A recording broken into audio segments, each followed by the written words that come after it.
All right. Well, welcome to Conversations, where today we have Kisha Wynter, who is an executive coach, author, and speaker with over 20 years of experience inside Fortune 50 companies, including GE and Citibank.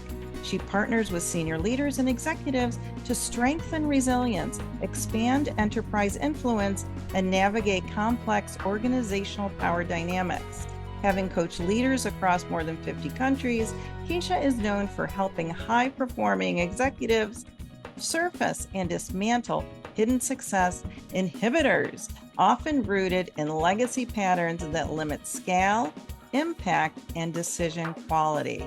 Her work enables leaders to build durable influence, scale leadership capacity, and deliver results at the enterprise level. Welcome to the show. How are you today, Kisha? I'm doing very well, Kelly. Fantastic. It's great to be on the show. I'm happy to have you here. Where are you coming to us from? I'm in Stamford, Connecticut, about 45 minutes north of New York City. All right. Busy there, or tell me about the area. The area is very suburban slash metropolitan, so it's close to the city, but we get to have the beach and the calmness. So, yeah, it is a little busy, but not crazy. It is not New York, so. It's where you call home right now, right? It's where I call home, and I love it. It is the spring, and the weather is getting beautiful, and the flowers are coming out, and everything is blooming. So, Uh, Including you and your business. including me and my business. Thank you. Oh, yes. Well, today you are coming to us with a phrase that might be new to some leaders, that is power literacy. So let's get into the what is power literacy and then the why behind it. So what is this power literacy that you so often talk about? Yeah, I love that you bring that up. You just dive straight, you I dove do. straight in. I talk about it as a leadership competency that determines whether or not you succeed in corporate, but literally nobody teaches about, right? What we learn in organizations is that, and we're rewarded for this, especially early or even mid-career, that we work hard, right? Work hard, perform, deliver results, build expertise, and automatically advancement will follow.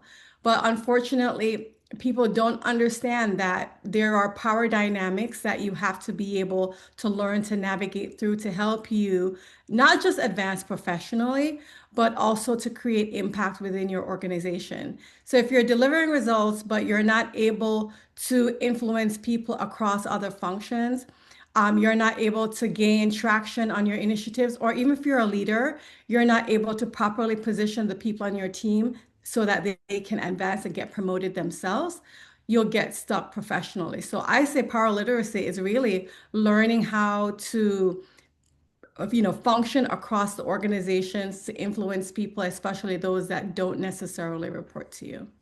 Right. So it's more systemic, it sounds like. Systemic. It's learning how power works. Wow. Really be able to navigate organizational structures to be able to initiatives and your career to advance. Yeah. I think so many times people within organizations, they're thinking about just their little corner of the world and never really expanding that and why it's important. So why do you feel that power literacy it's a missing competency, as you say, within leadership today? Yeah, because in most organizations, they really, and I have over 20 years of experience resources. And most organizations, they're all about the bottom line, right? So delivering results and meeting your targets are really important. But how you do it is not really explained. And a lot of the times, in order to push initiatives forward, you're not just influencing the people on your own team.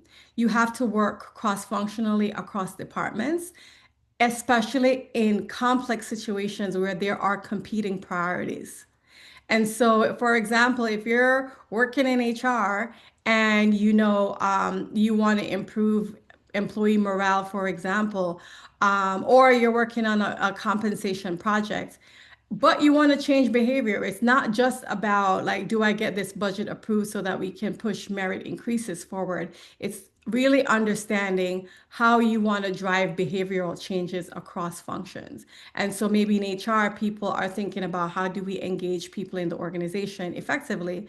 And so they're thinking more about the interpersonal skills.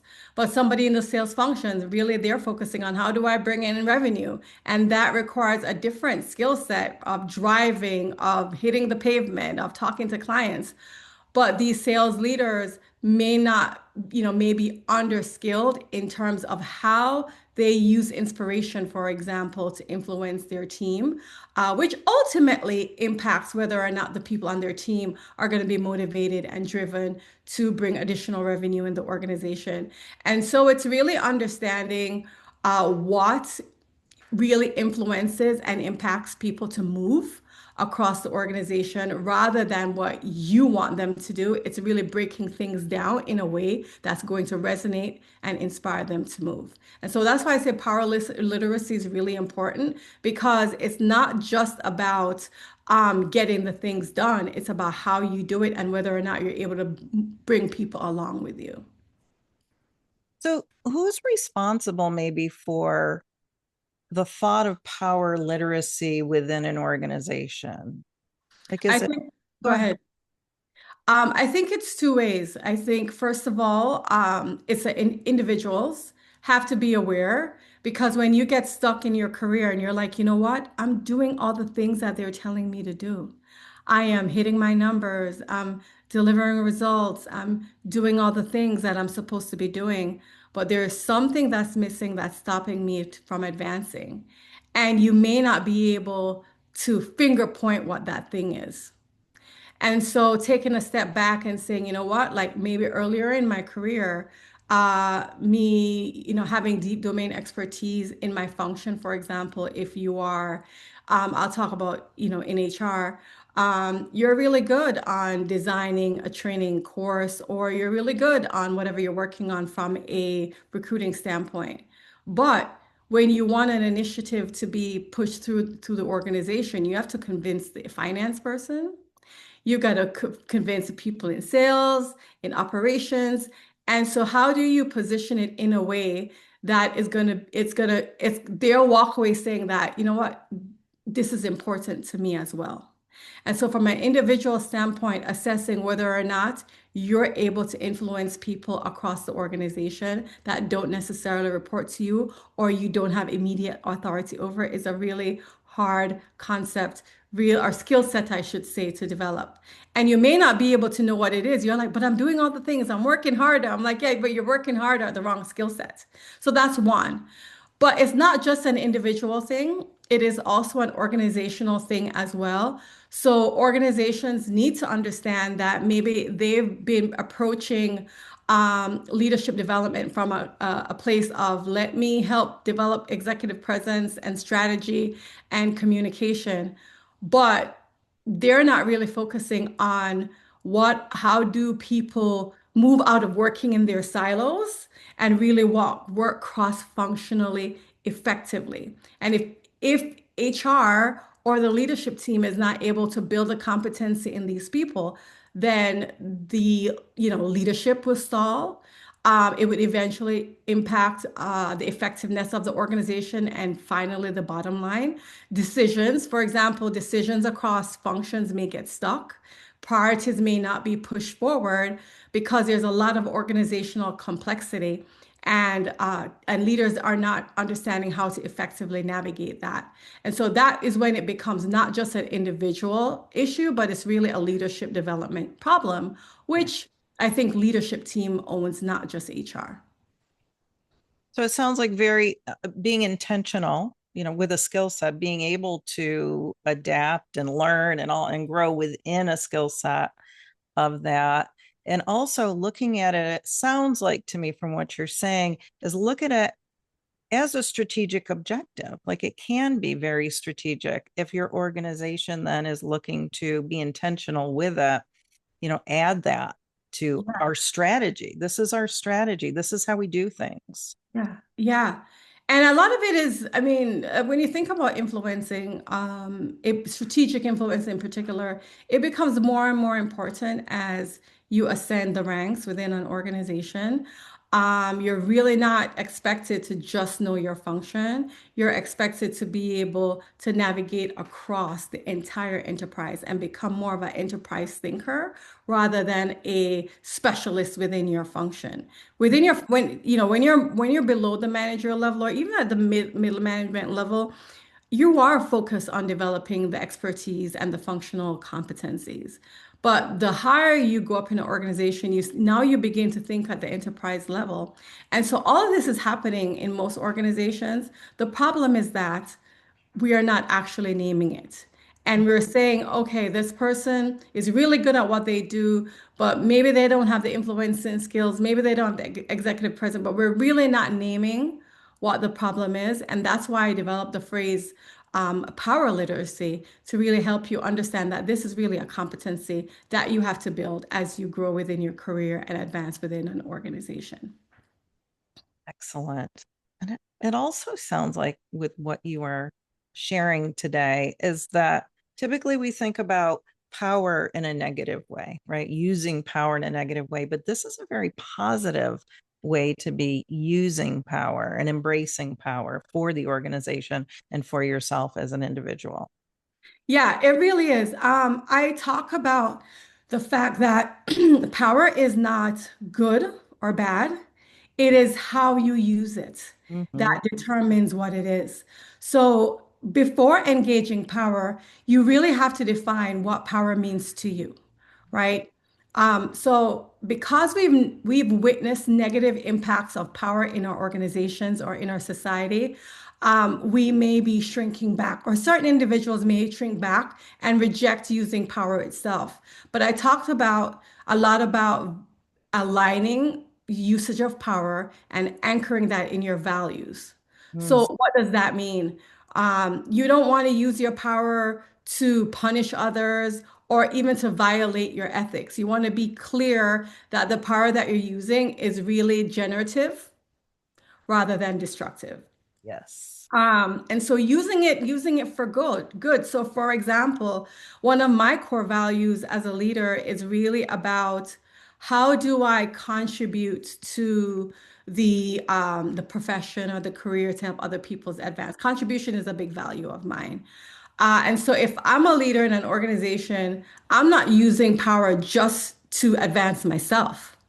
I'm using my power to advocate for the people on my team and to use that effectively. And that may require me to develop skill sets to influence across the organization so that I can advocate effectively so that the person on my team can be advanced. Because if I don't develop this advocacy skill set, the people on my team will suffer because they may be doing the best work ever, but because I can't articulate the impact of their work, I'm not going to be able to effectively advocate for them and contribute to their professional and even their personal growth in the best way that I could.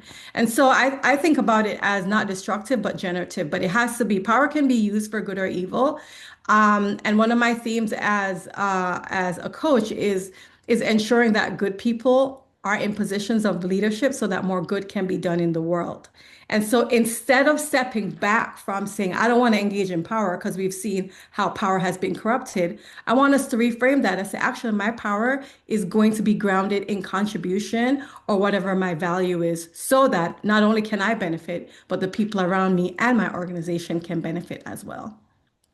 It's a lot of reflective work that has to happen, it sounds like.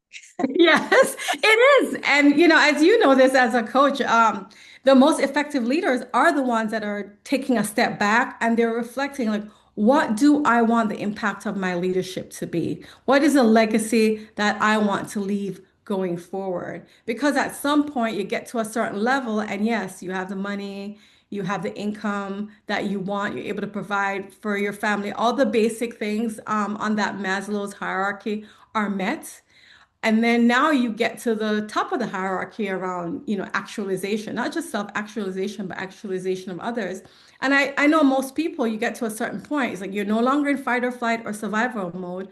Now you want to leave an impact that's bigger than yourself. And that is what I always come back to reground and say, okay, I'm not just going to do my job as a leader. Is what is the purpose? Why am I here? What's the impact that I want to make?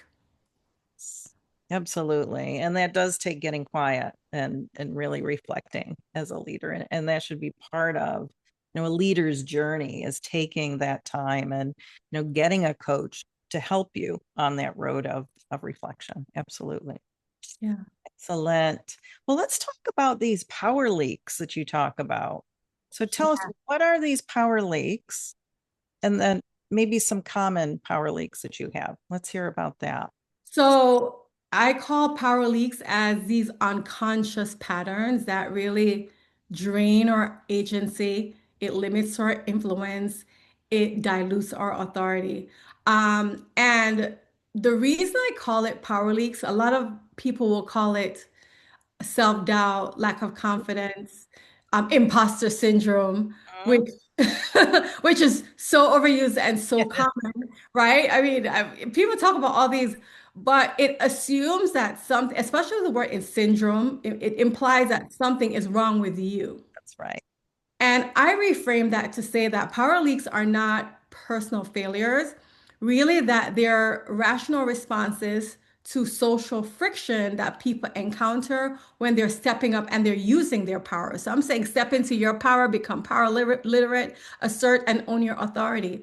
But depending on the culture of the organization that you're in, also depending on your demographic background, depending on where you were working, or even the function or the field that you're working in, there people may be feel backlash or penalized. So, as for example, women in the workplace, when they step up and they are a little bit more assertive in certain companies, not all, it's not rewarded. It's actually penalized, and you're, called, mean words that, like, the B word and all of that. And so instead of really beginning to develop the skill set to step into your authority, you come into a fight or flight, a survival trade-off where you shrink in order to navigate the tension that you feel.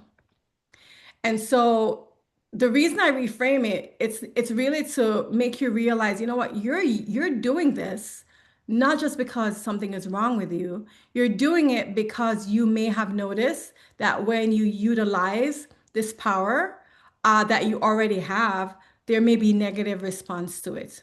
And a lot of it could happen with social conditioning based on how we were raised. Like, when I was brought up, my in my culture, when I was brought up, I was told that children are to be seen and not heard. Yes. I don't know if your parents told you that when you were Our growing parents did, yes. up, right? Uh, Children is to be seen and not heard, but then you get into corporate and it's like, own your voice, be assertive, speak uh, up. And it activates this real discomfort within our body because we haven't normalized owning our voice and stepping up. So your leader may come to you and say, "What's your perspective on this?" And you don't want to push too hard because you may not consciously remember what it was to be silenced, but your body in your DNA, your body remembers it. And so now you're like, oh my God, something is wrong with me. I don't have confidence. No, it's not a lack of confidence. It is because you have learned to silence yourself. And so that's why I reframe it, because I don't want to put the blame on the individual. And so what does it look like? It may be hesitation to speak up. I just implied that. It may be over accommodation with certain things, not being willing to set boundaries, discomfort with promoting your work or speaking about the impact that you're doing. And so that's really how it shows up. These are what I call power leaks. Could be mostly unconscious and a lot of times also conscious patterns. yeah. And and you alluded to this, and I don't know what research says, but I would think that women, females, have more of this than the male counterpart. Yeah. Yeah, I would say, generally speaking, in the specific context that we're talking about, because women have not historically been rewarded for speaking up, stepping into their power. As a matter of fact, in many ways, there's been backlash around that. And we see it, even if it hasn't happened to us. We turn the TV on, we see a woman leader that, we know of, a politician or a corporate leader, and they're more powerful, and you see how general society reacts to them. And so even if we don't experience individually, it's we see other people receiving the penalty of it, and we receive the message internally, oh, be careful. Because if you're like her, this is what's going to happen. And so I want to name it because I think it's really important to understand that it's not just what you feel, it's based on what you're acting in a way to preserve yourself. It's really survival mechanism. And so the first step really is that identifying where it comes from. And then, training yourself to really begin to own your voice, begin to own your power, taking little steps so that you can begin to build that competency rather than consistently silencing yourself. Because it's one thing when other people silence you, but it's a totally different ball game. And we're more damaging, in my opinion, when we silence ourselves. Right. Yeah. So we need to like plug the leaks. Plug the leaks. Plug the I leaks. say plug the leaks, and a lot of it in your coaches, it goes back to the first thing is mindset. So I'll give a perfect example. I had a client that she came from a toxic work environment. Mm, And her and I, she was constantly spoken over. Leaders that she worked with, basically lack of integrity, took the work that she did and took credit for it themselves, didn't reward her for all of her hard work. I mean, years of going through this. So we coached together, and she left that organization and came into a new work environment. And when she was in this new work environment, she had this leader hired her and was super supportive of her. But she would not speak up uh, in certain situations and in certain meetings. And actually, she was also a manager herself. And so she had some, I would say, really insubordinate people that worked under her as well. And she wouldn't complain to her manager because, again, from the toxic environment, everything that happened was her fault. And so she really wasn't stepping up into her full potential as a leader. And I said to her, I said, look, you're operating off old trauma. You haven't really stepped into this role and really tested the environment to see whether or not those behaviors that you were penalized for there, whether or not it's going to be celebrated here or not, right? If it's going to be rewarded here or not. And I said, we've got to take one step at a time. I need you to, one, begin to, before meetings, really think through. And she's a very smart person, but we had to go take a step, think through what are the points you want to make, like right. practice them before and go in and try to speak up early. Don't wait till the end because one, you may miss the opportunity, but the longer you wait is the more nervous you get, right? So we worked on that, and she was again, the leader was so supportive of her. Oh my God, we didn't think about it like this. This is how we're going to update our strategy accordingly. And she was totally rewarded. And on the flip side, with the people that were reporting to her, when we talked about um, how do you manage the situation, I'm like, proactively speak to your manager, the one over one, and bring it to the leader. And actually, when she brought it, to be honest, she didn't even have to bring it because that leader approached her first and said, you know what, I've noticed a difference in the behavior with the leaders reporting to you as a woman versus when they had the prior person who was actually underperforming in the role and he happened to be a male. And I do think that a lot of this has to do with them not respecting your role as a female leader. And he basically had a whole conversation with HR and her, and they resolved the issue. One person was put on a performance improvement plan, and they turned around and everything is fine, and the other person was exited because, like she's a female leader. She can't become a man. So if you don't respect me, Right. then like you're insubordinate, you don't belong in the organization. But I tell that story because she was again having a lot of power leaks based on the old situation she was experiencing. And I want to be very clear, every organization and every leader is not going to be like this. But if you experience it one time in your life or in your career, you may not update the software in your brain. Right. And you continue to act the old way and shrink yourself, and it reduces your impact. And as a result of me and her working together, not only did she step up in her power and contribute at higher levels, it allowed her to continue to be advanced in that organization. So she got promoted from director to VP within a year. So it's really important because it really impacts the effectiveness of the organization, but our effectiveness as leaders as well, if we learn how to stop the leakage. Absolutely. Yes. And practice is so necessary. Hearing your voice come out here and continually practicing the words that you want to say, the points that you want to make, there is power in that. And whether it's, as you said, whether it's in a coaching session where, you're helping that leader through that practice, or whether they're doing it there in session and then on their own, in front of a mirror or whatnot, so they could hear themselves. Sometimes I have clients record themselves so they can actually hear their voice. Hear your voice, use your voice, Right. practice. I love that recording is really good. Practicing it in person with a coach, writing it down, getting a workbook. We'll talk about the fact that I have a book called Your Power Unleashed, and I give a lot of tactics on how to begin to plug up or stop the leak, I should say. Very good. Excellent. Excellent. Well, let's continue on here. Let's talk about how leaders build strong, aligned teams while increasing their strategic impact within the organization. So, what does that look like about the building and aligning teams? And you've kind of had this thread going through the conversation already, but maybe put it all together here, what that looks like. Yeah. So the first thing, when you think about taking this at a team level, it's really understanding the vision and the mission as a leader that you have for your team. Because at the end of the day, your team has to understand what's the purpose of the team, right? That's the most important thing. And how that officially maps to the overall strategy of the organization. And what's the contribution that each person is going to make to your team? And then what's the team's impact on the overall organization? And when we think about, bringing it back to influencing, right, as a skill set, and really helping your team, if you have people that are reporting you, to understand how to develop the skill set around influencing.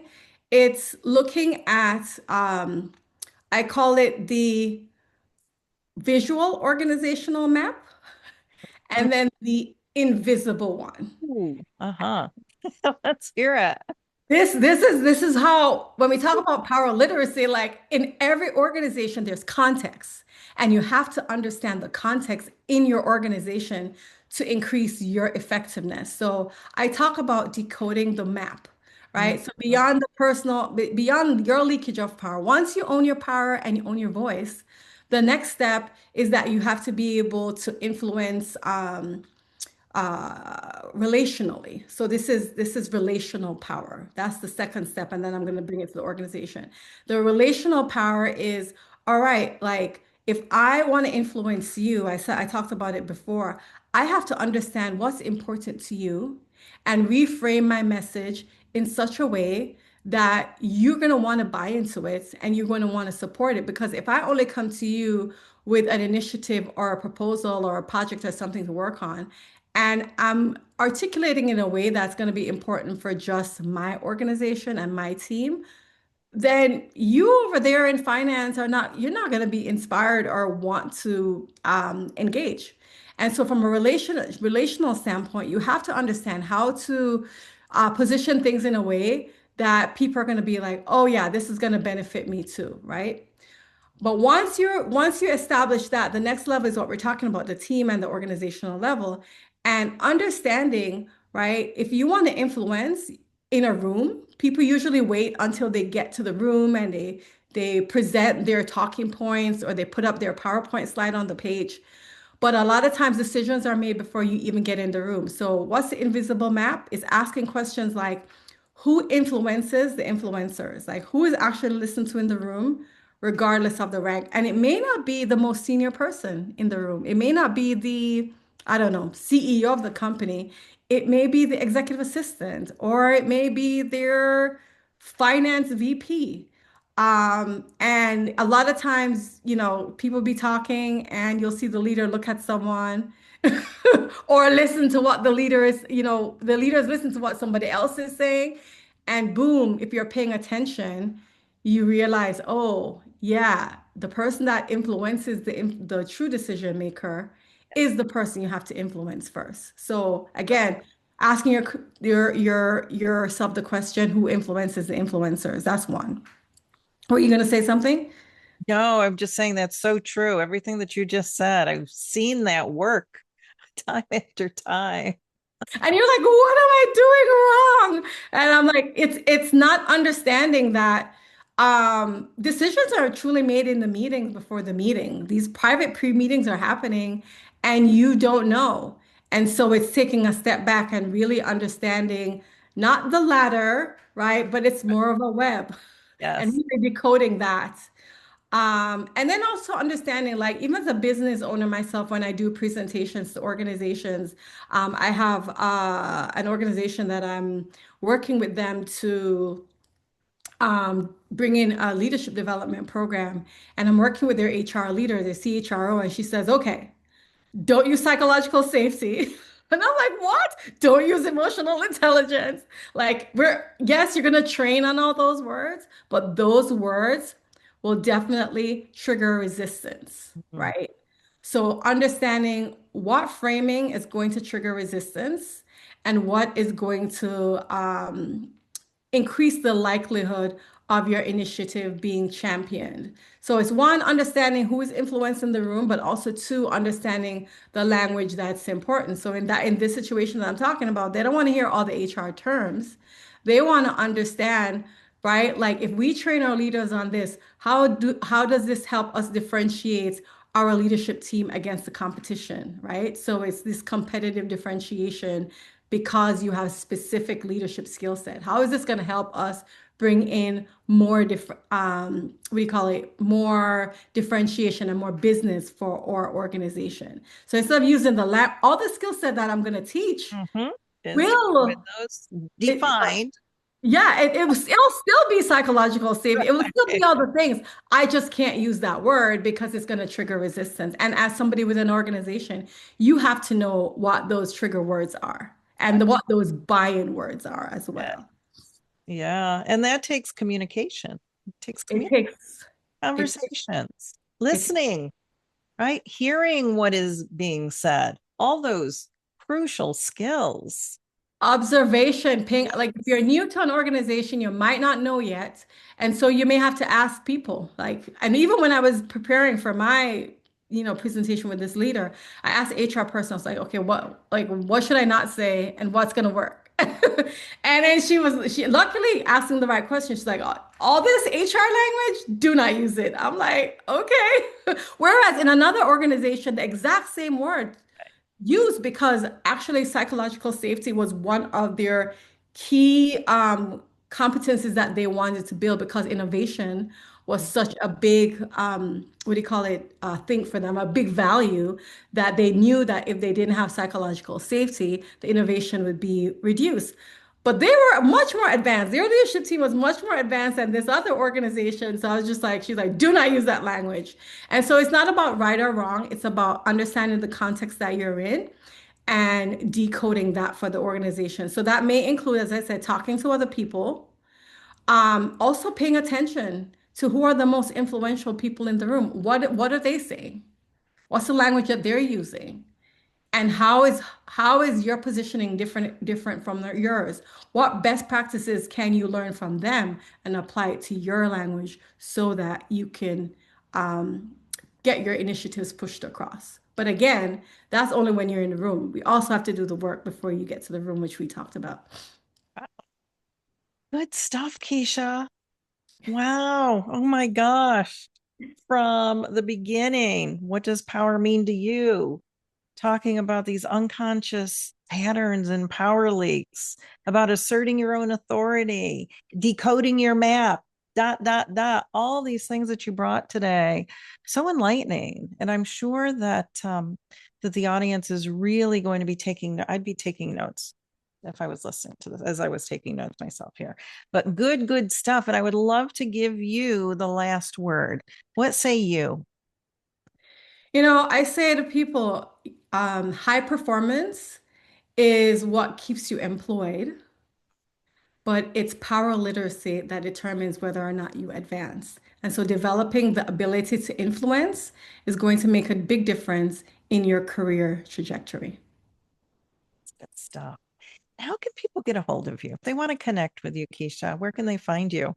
They can find me on LinkedIn by my name, Kisha Wynter. So KISHAWY as in yes, NTER, because people always get the spelling wrong. Or on my website, yourpowerunleashed.com. And I also have a book of the same name called Your Power Unleashed. And that's available everywhere books are sold on Amazon, Barnes and Nobles, everywhere. Is it also on your website if people want to check It that is out? also on my website. So go to yourpowerunleashed.org and they can buy it on my website as well. It's all Wonderful. available. And by the time this airs, I should have an audiobook of it because that should be coming out in 2 weeks. So by the time this airs, you will also be able to order the audiobook and listen to it in your car. Well, congratulations, Kisha, on that. And thank you for joining me today on Conversations for Leaders and Teams. And until next time, you keep doing great things, and we'll see you soon. Thank you. Welcome.